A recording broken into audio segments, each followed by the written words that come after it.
What if I told you that every single time you use a cloud-based AI coding assistant, you might literally be leaking your company's most valuable intellectual property? Seriously, think about it. What if your AI assistant never sent your proprietary code to the cloud in the first place? Okay, let's dive right into this. Welcome to the Explainer. Today, we're looking at a huge, fundamental shift in how we write software. We're talking about making the leap from renting cloud AI, where you're constantly at the mercy of subscriptions, annoying rate limits, and massive data risks, to actually owning your AI locally. It's all about taking back absolute control without giving up the incredible power of modern large language models. Here's our roadmap for today. First, Section 1, the Cloud AI Trap. Then, Section 2, the Hardware Reality. Following that, Section 3, Setting up Ollama.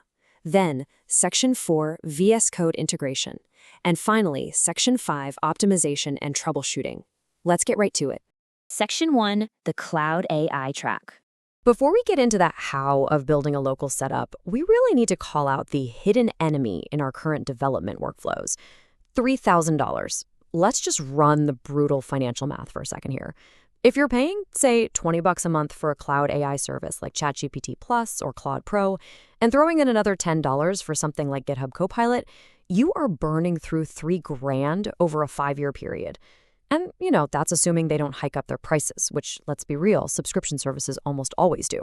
But listen, it goes so much deeper than just the hit to your wallet. When you rent cloud AI, you're accepting some pretty massive security risks. I mean, every single snippet of business logic you paste is traveling out across the public internet.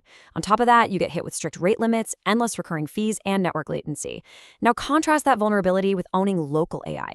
You get 100% offline operation. That means absolutely zero data leakage, unlimited inference without any caps whatsoever, just a single one-time hardware cost, and zero network latency. Why? Because your data is just moving across your motherboard, not across the globe. Moving right along to Section 2, the hardware reality. So if local AI is such a massive game changer, why isn't everybody already doing it? Well, usually it's because the hardware requirements seem, incredibly mysterious. But the real bottleneck here isn't raw compute power. Unlike PC gaming, AI is heavily memory-bound. Basically, your entire model has to fit into your GPU's video RAM before it can do anything at all. The numbers here brilliantly illustrate the point. A 7 billion parameter model running in full precision needs a whopping 28 gigabytes of VRAM. But watch what happens as you drop from full precision down to half precision, then 8-bit, and finally 4-bit precision. The memory requirement just plummets, all the way down to a super manageable 3.5 gigabytes. We call that magical process quantization.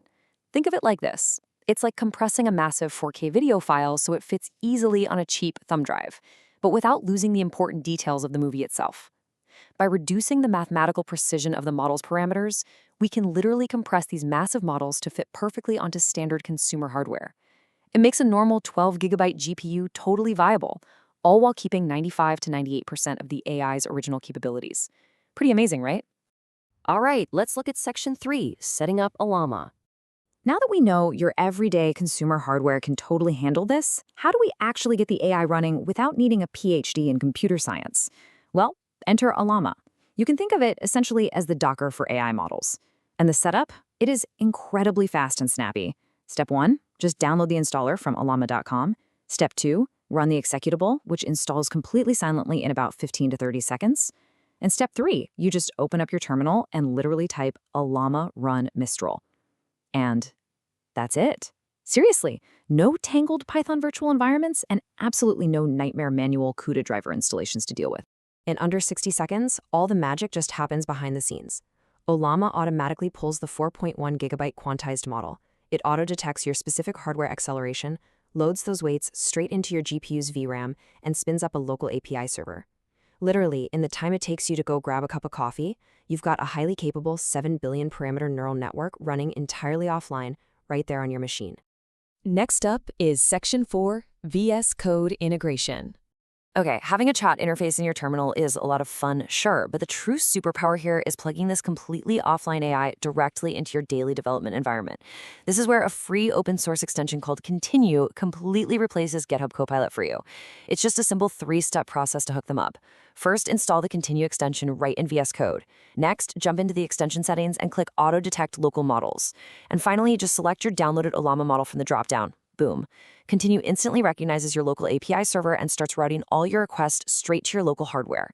The immediate productivity boosts you get from this are honestly staggering. You get contextual code chat, so you can just highlight a confusing function, hit Command L or Control L, and ask the AI to explain it to you. You get inline code editing, which generates diffs right there in your active file. You get ghost text multi-line autocomplete that is actually aware of your entire file and your recent imports. Plus, you get command palette actions to instantly generate unit tests or squash bugs. The model instantaneously understands your entire workspace, and it does it with zero network delay. Finally, we arrive at Section 5, Optimization and Troubleshooting. To level up from a novice to a true master of local AI, you really need to know how to peek under the hood and tweak the engine. You are no longer locked into a corporate black box. Now, what's really interesting about this is that you can explicitly control your AI's behavior using parameters like temperature.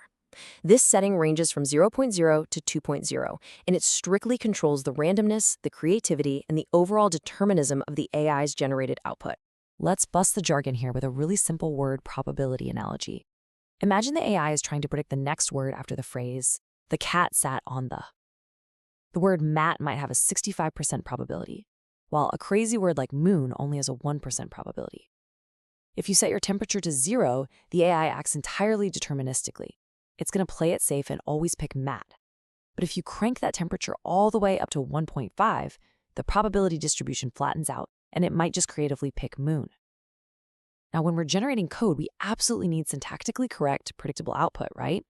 So manually setting a low temperature, somewhere around 0.2, is absolutely crucial for your local coding assistant to work well. Of course, running heavy hardware locally means you might hit a few speed bumps along the way. So let's do a brisk reality check on debugging. If you're getting out-of-memory errors, your context window is probably pushed just a bit too large. The fix? Just reduce the context size or rely on that int4 quantitation we talked about earlier. If your code generation is crawling at a snail's pace, your GPU might actually be thermal throttling under the sustained load. So definitely check your temps and PCIe link speeds. And hey, if the code quality itself is poor, you're probably just giving it vague instructions. Optimize your system prompt so it's highly specific. And again, make sure to lower that temperature parameter. And when you have the whole setup perfectly tuned, the economics become absolutely beautiful. $2.45. Believe it or not, that is the estimated monthly electricity cost of running an RTX 3060 at full load for 4 solid hours every single day. When you stack that minimal, basically invisible utility cost up against a $50 a month pile of cloud subscriptions, the ROI on your hardware investment is undeniably fast. So the crucial point we're driving at with this entire journey is perfectly summed up by this idea. You own the entire stock.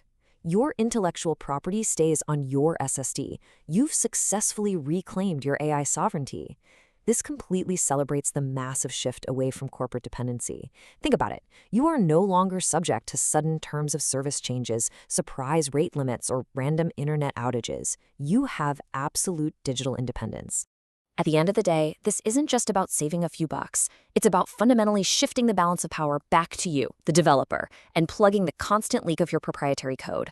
So I'll leave you with this final thought to consider. When will you reclaim your AI sovereignty?